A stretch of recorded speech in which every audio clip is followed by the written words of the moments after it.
The purpose of this workshop or this meetup is to share my personal suggestions and view how to actually advance your corporate careers, like my experience with corporations. As Rose said, I spent like most of my career in different Fortune 500 companies, either working in-house or working for them.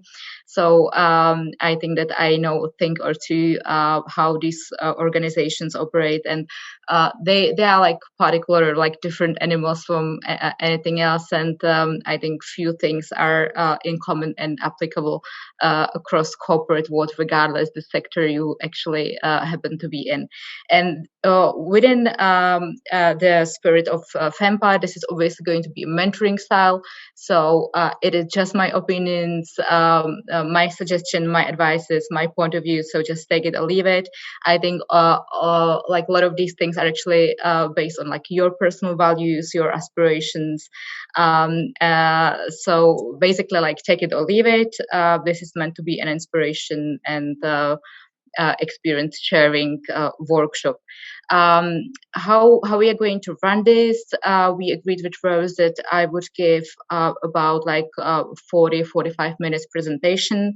I now can't see the clock, so please, Rose, don't hesitate to interrupt me at any point, because otherwise I'm able to overflow like a lot.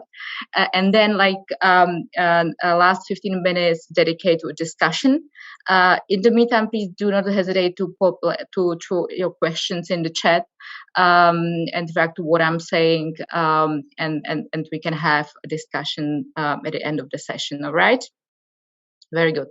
So I think that we already have like some answers in the chat who you are. So I will try to more, let's say, cover this aspect, how to advance your already existing career. For those of you who are at the beginning, of your career, or you are looking like, to ways how to little bit move up and get inspiration from someone else's career path. What I think it's really important to understand corporate world, and like here I will spend just a few minutes for those of you who are actually let's say like new in your work, or you aspire to have a career in a corporation, because I think that this is a differentiator between a corporate world, or let's say our startups, or like smaller companies, SMEs, public administration, name it. And then I will dedicate some time to mindset part, which I think is particularly important to be able to, let's say, to fit the organization and be able to be successful, not only based on your skills, but also based like on your actually attitude, mindset, behavior, which is increasingly more important, not only in corporation, obviously. And then I will cover two very popular topics: is how to network, how to work on your personal PR, and how to perhaps like get your sponsor, mentor, and etc. To again, like not be only focused on what you do in the job, but how you actually interact with people who are key decision makers in your careers. All right, let's start with that. My first slide will actually debunk the whole name of this workshop session, and it is a quote of my really favorite Sheryl Sandberg, who used to be a long-term COO of Facebook, one of the most successful female leadership worldwide ever.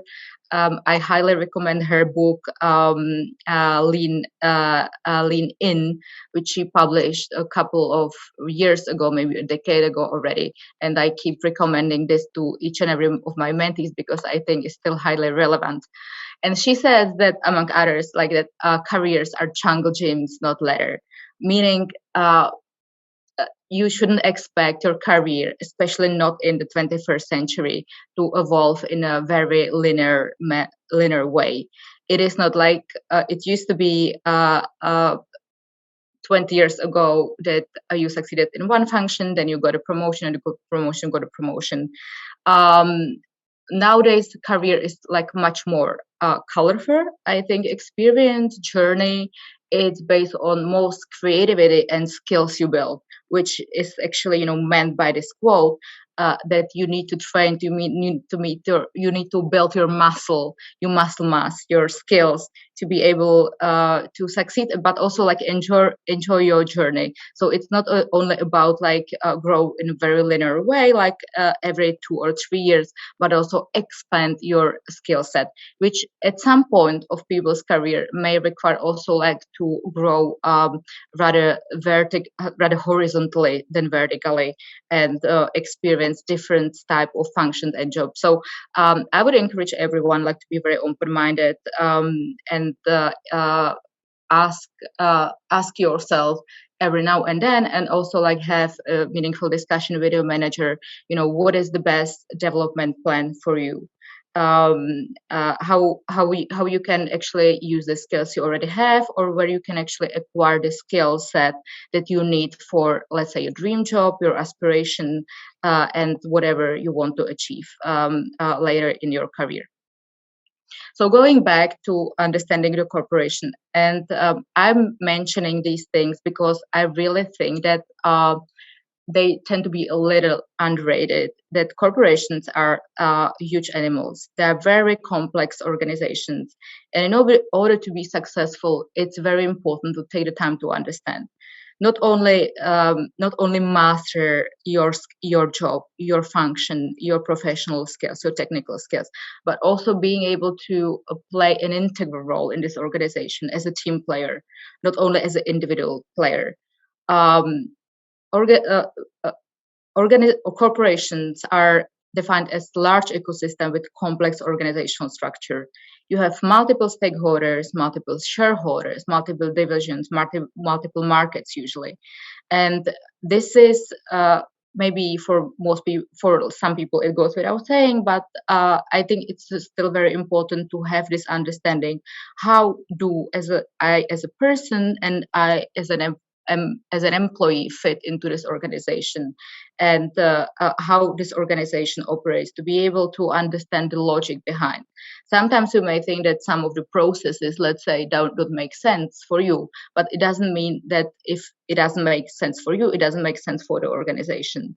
And I think that this is like really important to take in mind, like when actually like starting your at your new job, to be able to see where you can actually add value beyond also your immediate scope of work, and how to get recognition to the wide organization. This is, for instance, something that I tended to underestimate at the beginning of my career, being very focused on my job description to deliver like my scope of the job, and having this like little bit like closed mind thinking. So I'm now sharing this with you for like your thinking about how your organization is organized, and how other people influence what you do, right?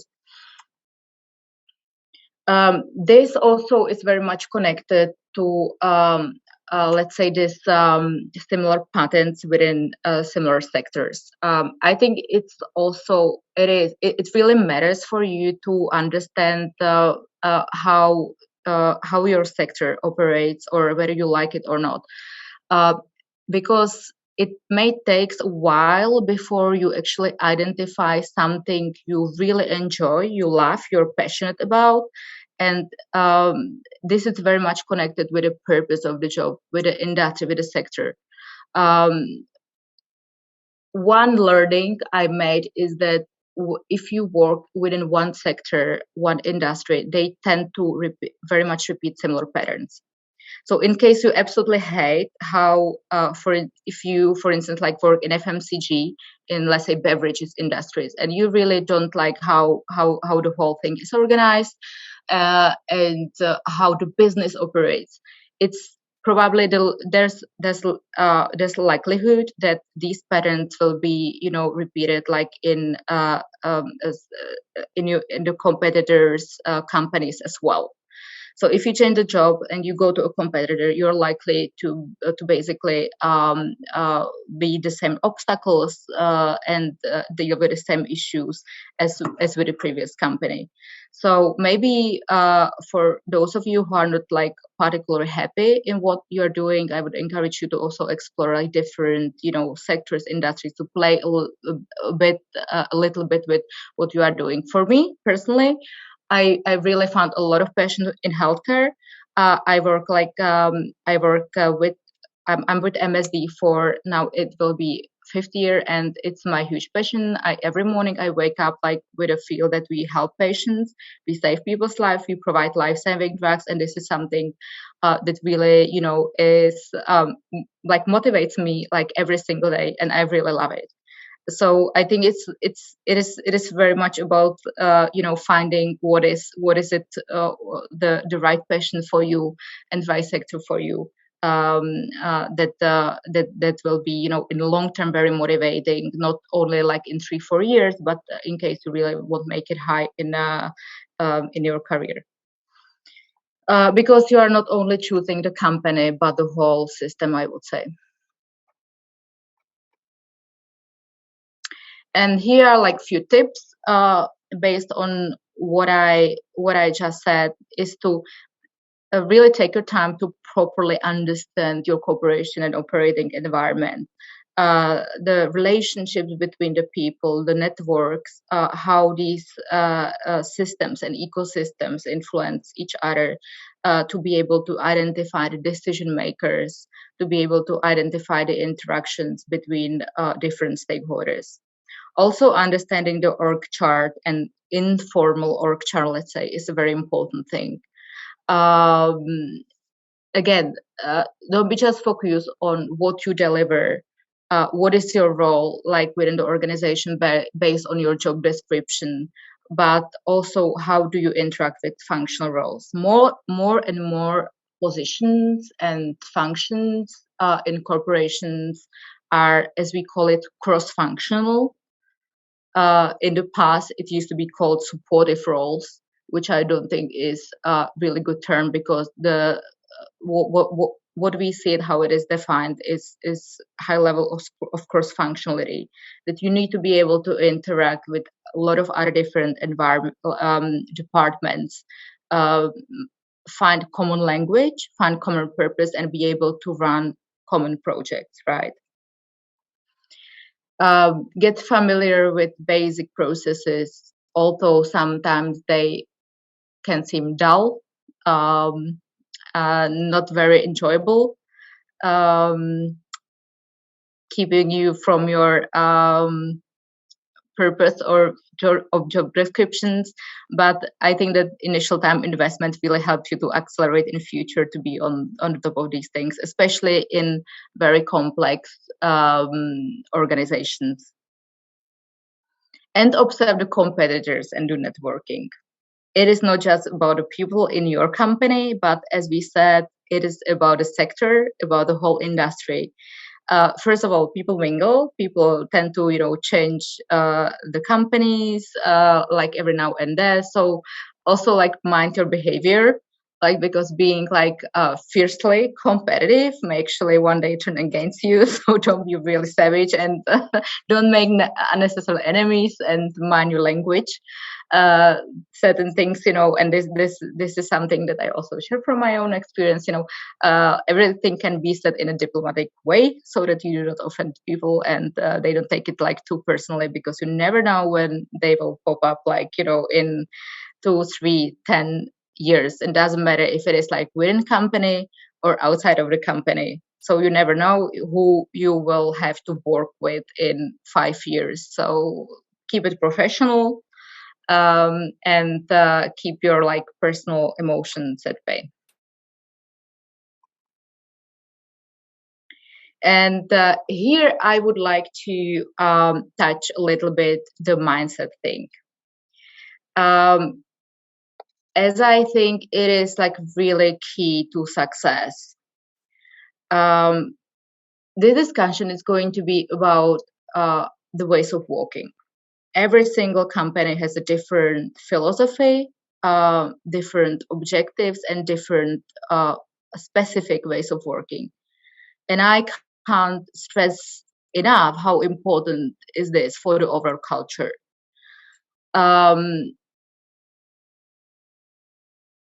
Sharing the same ways of working sometimes like may seem little like robotic, mechanic, like HR imposed, but trust me, it is for a very good reason. Because sharing the ways of working, sharing the mindset, the mentality of the company enables to run this huge corporation with 100,000 of employees to ensure that all the employees are on the same page without the need of micromanagement.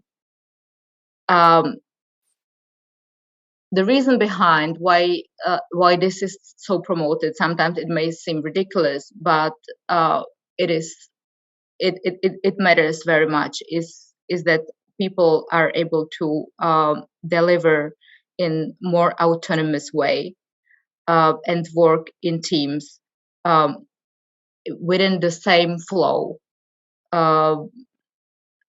without creating unnecessarily function related barriers. So this is the reason behind that. And I think that it is for a successful career in an organization a very important thing. So I think it's very important to take this into consideration when joining a company and being there like for a year, 2, 3, and see, am I actually, personally aligned with that? Is this in line with my personal values? Because if a company operates on a, philosophy, on a vibe that contradicts your personal values, probably that won't get you very far, or you will suffer a lot, because you will be doing something in an environment that is almost toxic to you. So I think it's not only important what you do, but how you do it. And this is like what we say at MSD. This is our one of the mottos. It matters what we do, but at the same time, it matters how we do it.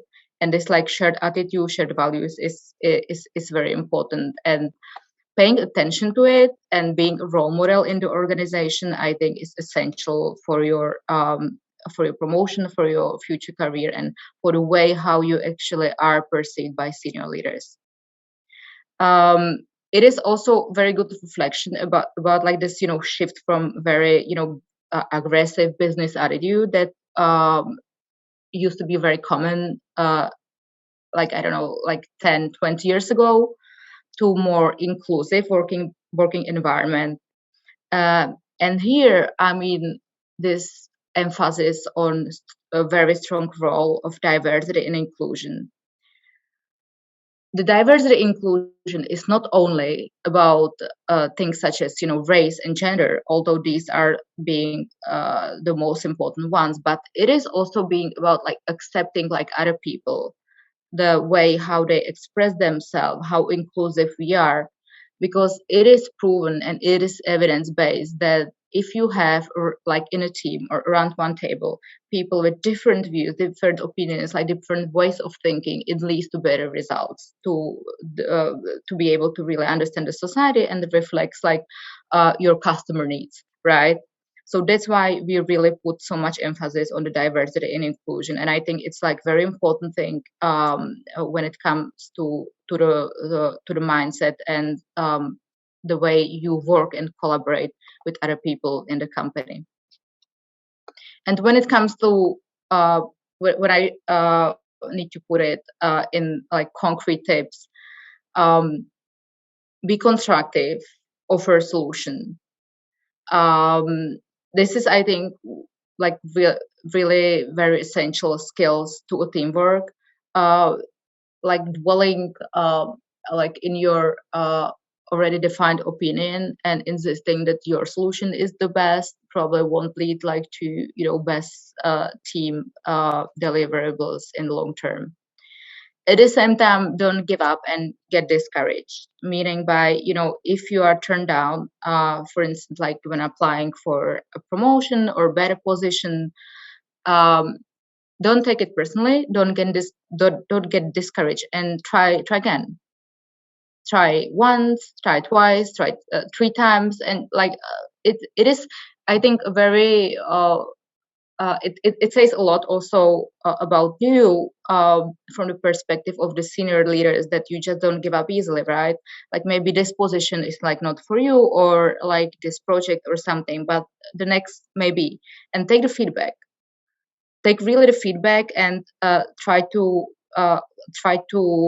turn it into something constructive, how you can actually work on, let's say, uh, opportunities for improvement, learning spaces, and these things. And the same thing comes, when you are actually handling a difficult project. And we know a lot about that in policy and government affairs, because our projects, they usually takes like 2 or 3 years to be completed. Sometimes it can be very frustrating, but this never give up attitude and resilience is something that actually make you successful and differentiate you in the long term.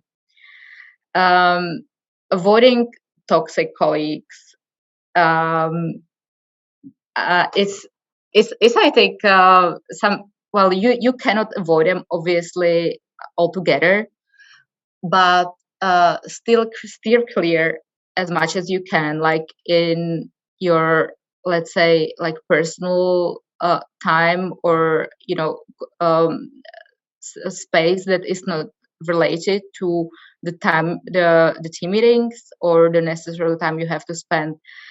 First of all, because it is very contagious, um, and like those really negative um, uh, people who never offer a constructive solution, they have like a really huge power to drag you down and to demotivate you, because it is proven that one person with really negative attitude and comments can be actually more powerful than 9 positively motivated and oriented individuals, which is important to bear in mind also, like if you are leading a team. Again, it is not only about like what you do, but how you do it. And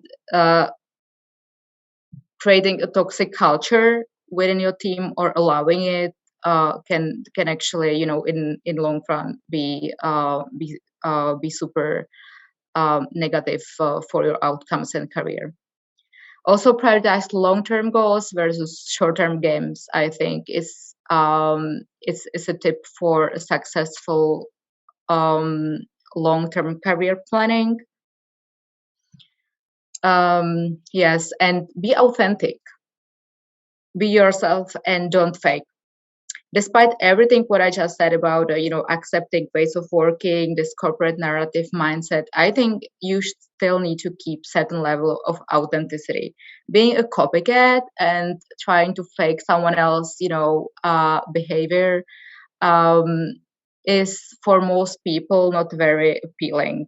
So I think still keeping your level of um, integrity, your personal authenticity is something that differentiates you versus the others.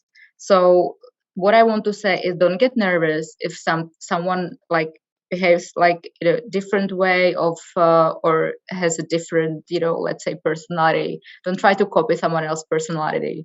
Do your best and like really stick to your truth and believe in the values you have, and deliver the best results. And then we get to the part of the PR and networking, which I think, especially nowadays, is very popular. Uh, it really requires um, a lot of networking and high level of personal interaction for every career position. And especially in some cultures, and I think having experience from Eastern Europe, like I would say even like especially in Eastern European countries, networking and especially among women is has like a lot of negative reputation, sometimes even being associated with nepotism or something not very professional. But we need absolutely to debunk this myth, because an organization is basically a community of people. It's a human community, and like in everywhere else, you need human interaction. And this goes like much beyond your imminent job description or your scope of work, which you are required to do. Especially, like I'm now circling back to what I said about a complex organizations, because these complexities like create like a lot of different functions, different networks, but also some effort to break these silos, right? And this is your personal initiative to actually network with as many people as you can, because first of all, you never know like where when you are going to meet these people, and you need a high level of cross-functional interaction to be able to deliver your objective, your goals, right? um, Working with different teams.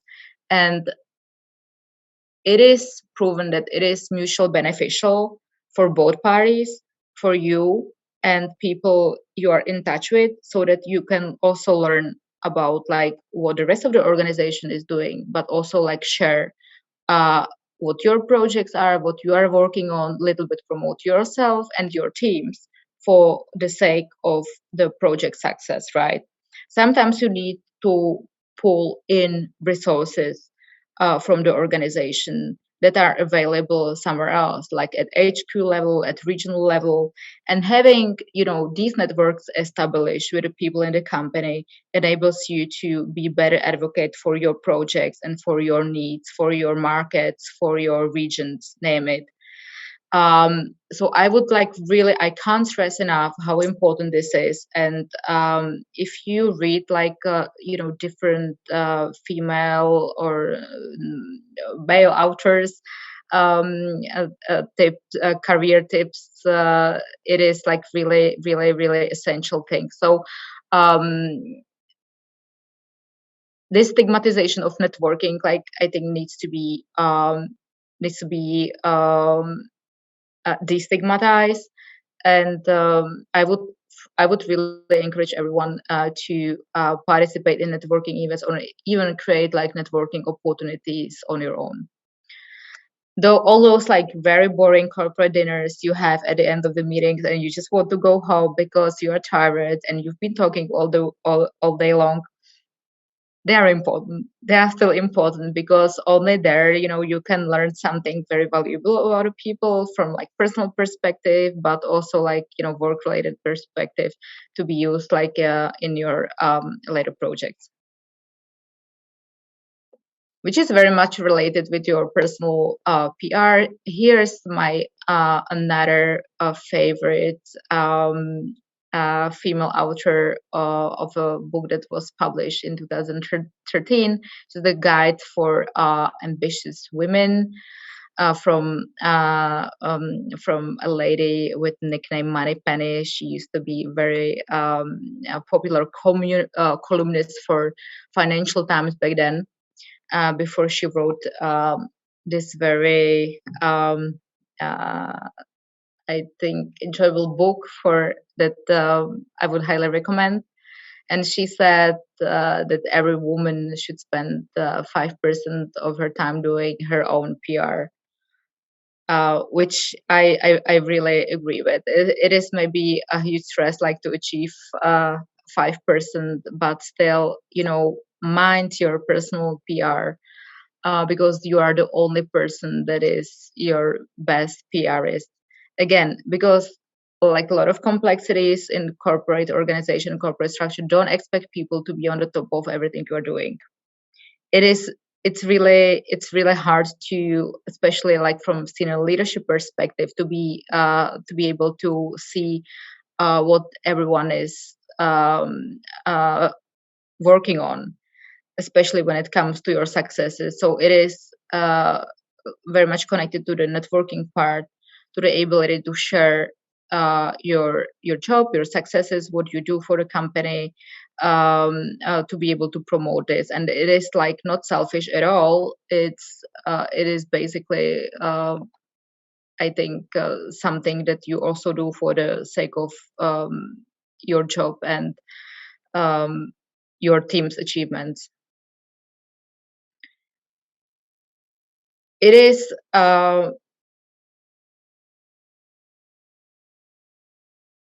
important to claim your credit for your projects. And again, this is best done at networking events, on like face-to-face opportunities when you meet people, because sometimes, and especially in large complex team, it can get easier, lost who actually is behind the success. Most of the times it will be team effort, of course, but it is important to remind other people like what part of that achievement you are responsible for. At the same time, well said, that don't overdo it. I've seen like many people being overly, selling what they did, but also what they didn't do, which is incredibly annoying. And I think that sooner or later, people would not only find out, but oh, this will impact your relationship with them. So again, I would stress this, authenticity principle. Do it in your own way, in which you are comfortable with. And I think here you need to, take into consideration your corporate culture, the culture of the country you based in, because this can be pretty different. I think that, for instance, like American style of presenting yourself is it's very much different from, for instance, like I don't know, Eastern European style. So it is wise to adjust the way you talk to people, to the culture you work in, and work on your reputation beyond the company. LinkedIn, of course, goes without saying. It is an amazing tool with amazing outreach, much wider than Twitter or, I don't know, Instagram is. When you see the hits for each post you post, it goes like much beyond your own connection, but it is actually exponential. So really take your time and play with these, and again, like apply the rule of authenticity to make those posts interesting, um, to the point, and actually valuable for your audience. And try to explore also other form like Femme Palette or different platforms where you can actually advertise what you do, advertise yourself, but also like network with other people, which is like really really important for the career development. For me, most interesting job offers or connections were actually based like on or happened in a completely random situation, which was absolutely unplanned. Sometimes you just bump in a very interesting person, and which influence your career a lot in the future, or learn about the project that you will participate, and it will completely change your career path. And this is not exactly like a PR tip, but I think it's very valuable to know your market value, to screen and check from time to time what is uh, what is the what is the market value at your position with similar companies. Not necessarily with an intention to change your job, but to basically stay in touch with the markets development, to be able to know if your compensation is actually keeping up with industry average, to be able to also like have a meaningful discussion with your line manager about your compensation packages, etc. So some networking tips. We touched it already, but knowing who's who in the zoo is very important. And now here I do not mean only org chart, but also like informal networks within the company, which are very sometimes interesting to explore. Because sometimes you have people who hold a lot of power, which is not exactly captured in the organization chart. And then it really makes a lot of sense to network with them, like know who is influencing what. My personal learning is don't be shy to approach even more senior leaders, because guess what? Like these people's job is to know what is going on within the company and know how to distribute the resources, how to advance the projects. And I personally think that there's a lot of curiosity. Like more senior you are, like more interested people are in what the teams in the markets are up to be able to stay in touch with the developments. And sometimes people think like, like the CEO, like he's probably, who am I like to, to talk to him, because like he meets like hundreds of people like me every day. But you would be surprised that in most people, I would say, at least in my organization, is exactly the opposite. People are really curious to learn about what is going on, and you have nothing to lose. Worst case scenario, they just like walk away or turn you down. Invest the time in networking. Connect the dots and people in the company to grow your network, which is something I just said, right? Be curious in inquiring, which I think it's something that it's like a little bit like of spice and creativity in your thinking. Keep asking people when networking. um, Try to make it a dialogue, not only just like selling yourself, your projects, like what do you think, but people get incredibly engaged when they are asked questions. Ask questions, how did you achieve this? What is your experience with that? What would you recommend? Would you suggest? People love that. Like especially seniors leaders, they really love when you ask them, like for help, when you ask them guidance. I have these issues, how would you approach it? What is your experience? So this is, I think, a very powerful networking building tips. And don't burn bridges. And I already said it, like even if you are like leaving a position or even a company, um, you never know when will you meet that person again, and you never know when you will need them again. You really never know. So it is like really important to even like stay in touch with people from time to time.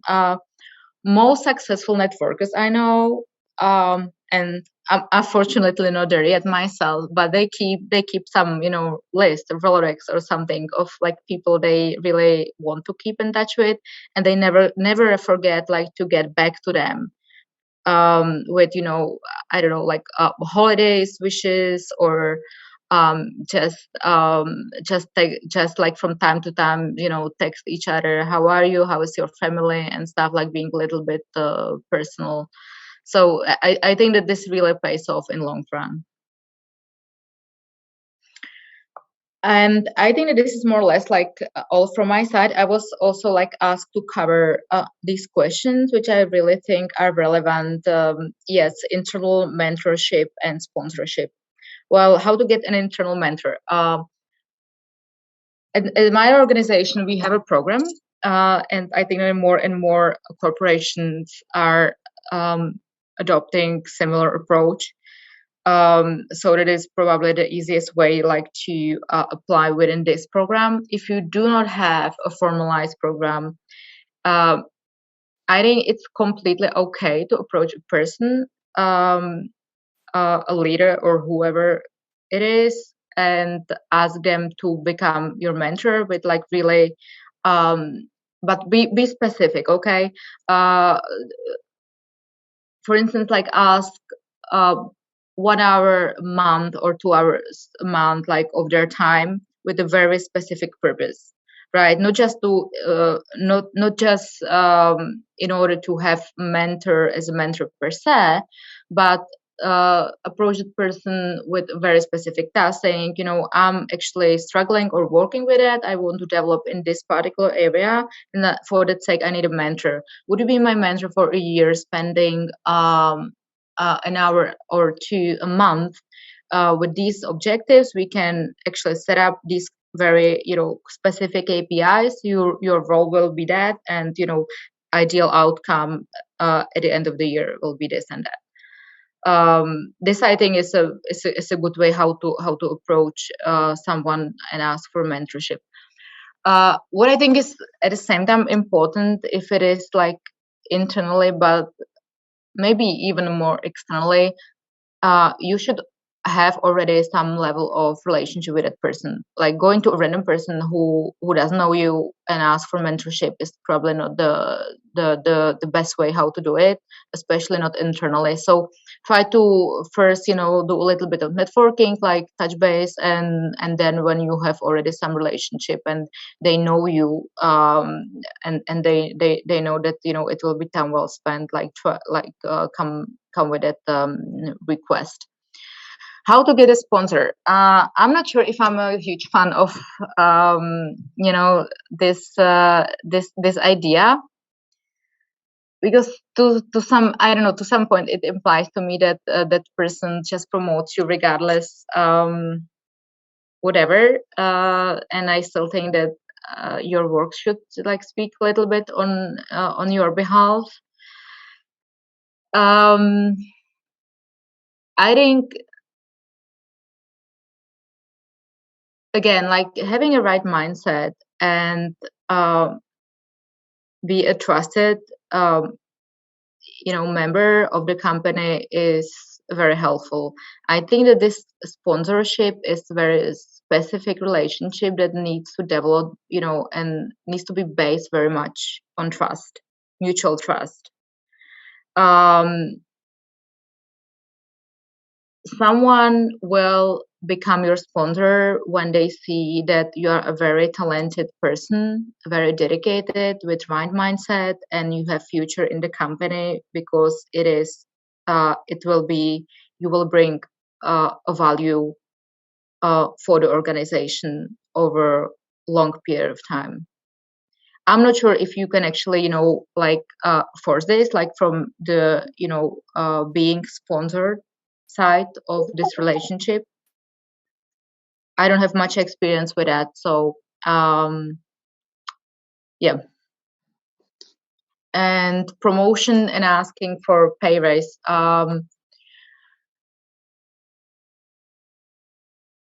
First of all, I think that everyone should have a development plan, yearly development plan, agree with the line manager. If you don't have, try to approach your line manager and have the discussion. This, I think, is the first step. And then, identifying the next interesting job within your company. I think it depends very much on the processes you have, whether it is like a very transparent process that all the openings are visible and transparent, and everyone can apply. Then it makes it like obviously like very clear. And promotion, yes, I think it's what is important is to track your being able to share your track record, having very clear KPIs on yearly basis, to be able to prove your achievement, your successes, and why you actually eligible for the next role or for promotion. And also, this is part of the development plan process, being able to identify the skills you need to be able to promote it and work on those. either to sell those skills you excel at, which I really, strongly promote, because I think that like expanding your existing things, like being really, a superstar in one particular sphere is a way to go. And sometimes you also like lack some skills, or you need to develop some skills even more to be able to get a position, either be it like technical or like soft skills, um, to make sure that when this time comes, like you are ready for that. And one last was the how to ask for pay rise. Again, I think that these requests, it's should be very much data based. The best thing is to be able to compare yourself to the market average, to have the information from the industry and from the other companies, how your compensation stands, and to be able to frame it right. So the best probably message is to say that I know that my compensation is not in line with the industry average in this field, and therefore based like on also like my deliverables in the past year, I think that I should be eligible for the rise in the next one, and having like this transparent discussion with both your line manager and HR. Yes, and I think it's probably the time to open the discussion. Oh yeah, the mind learning stuff. I already covered some of them. So burning bridges, yes, I burned some. Don't do it. Stupid. Um, other mistakes I made in the past is not asking for help. There were the times in my career I really struggled with my position, with my assignment, with my projects, and I suffered alone because I thought that it is a must. It is my job. It is my job description, and I need to deliver. And I was struggling alone. This is not a good approach. Communicating your issues with your line manager, with your team members, can be very helpful and very much accelerate like your projects, or handle the issues you're having. Being solo player versus team member, also not very helpful, because I mean in the short term it may it may enable you to go faster, but in long term, like you may lose other people, the rest of the team, which is not good, because then you will be super advanced and other people will like behind, and this will create like a lot of confusion within the organization. And also like one tip is to ask proactively for feedback. This is not something that many people do, and it's quite painful.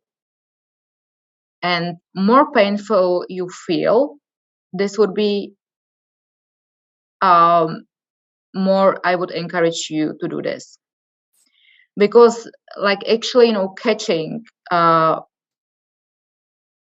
some shortcomings of yours like at the beginning is definitely much better to like keep doing, still keep repeating the mistakes over and over again, until it becomes like either a bigger issue or something that is basically slowing down your progress, because it doesn't meet the expectations, or it is something that you could have fixed much faster.